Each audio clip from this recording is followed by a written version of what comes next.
James and Edward are engines of the same size. They both have black funnels, buffers at the front, and tenders at the back. And they are both engines on Sir Topham Hatt's railway. One morning, Sir Topham Hatt brought a photographer to Tidmouth Sheds.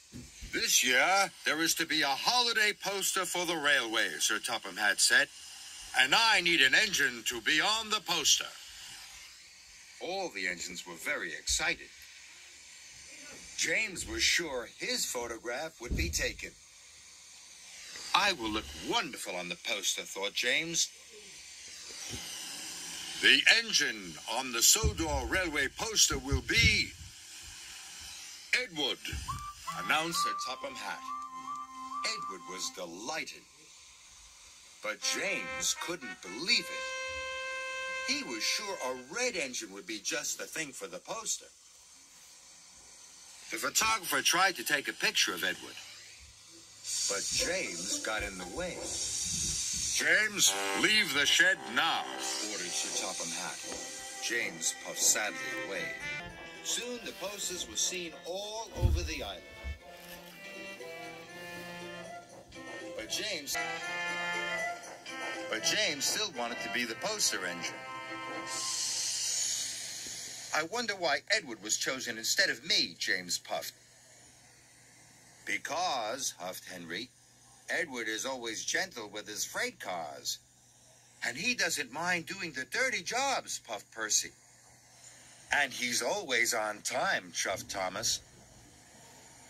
James was cross. "I can do all those things too," pouted James. "I'll show you that I'm good enough to be on the poster." And he chuffed away. The next day, Edward and Thomas were working in the yard. Edward shunted his freight cars softly and smoothly. When James arrived, he shunted his freight cars softly and smoothly too. "See, I can be gentle just like Edward," puffed James. "I am good enough to be on a poster." "Edward finished a long time ago," teased Thomas. "He's already delivered his coal. That's why he's the poster engine."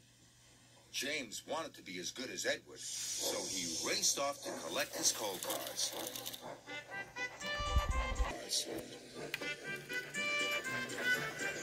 James delivered dirty coal cars all afternoon.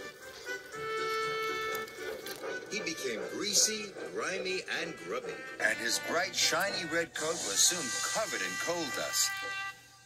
"See," puffed James, "I can get just as dirty as Edward. I am good enough to be on a poster." But James was so dirty it took a long time to get him clean. James was soaked and scrubbed. They even brushed behind his buffers.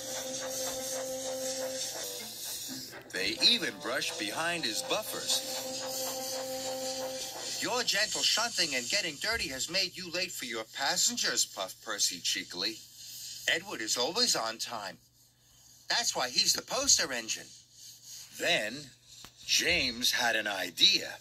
"If I take Gordon's express line instead of the branch line," he thought, "I will arrive before Edward and collect my passengers first.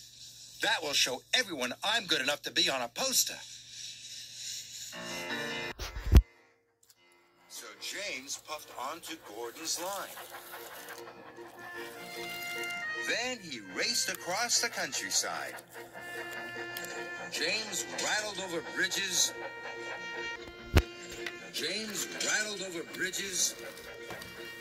and clattered through tunnels. He really wanted to get in front of Edward. James puffed back onto Edward's line. "It worked," laughed James. "I'm first." Suddenly, the signal turned red. James applied his brakes and screeched to a halt. But Edward couldn't stop in time.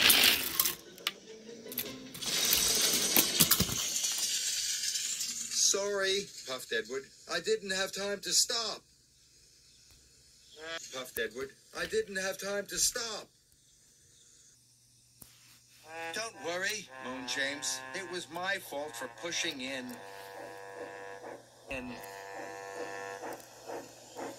You're finally in a poster, chuckled Thomas. Maybe you are good enough after all. But James didn't feel very good. He felt very silly. Soon, Emily arrived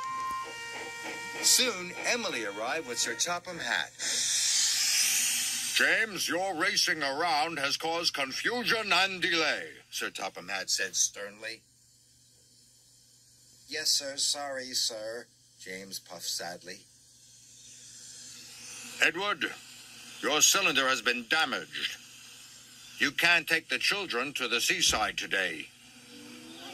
The children at the station were very sad.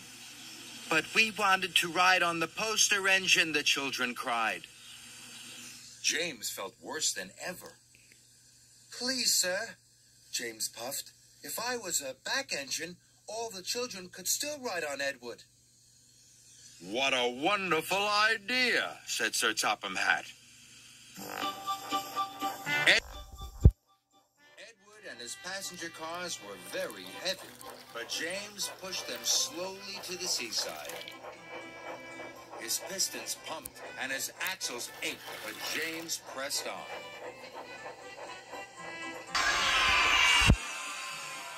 It's Edward, the children cheered. And look at James. He's pushing him. Isn't James a grand engine for being so kind? James was so proud it made his boiler bubble. He felt more useful than he had ever felt before. Even though you weren't the engine on the poster, puffed Edward, you are still really useful.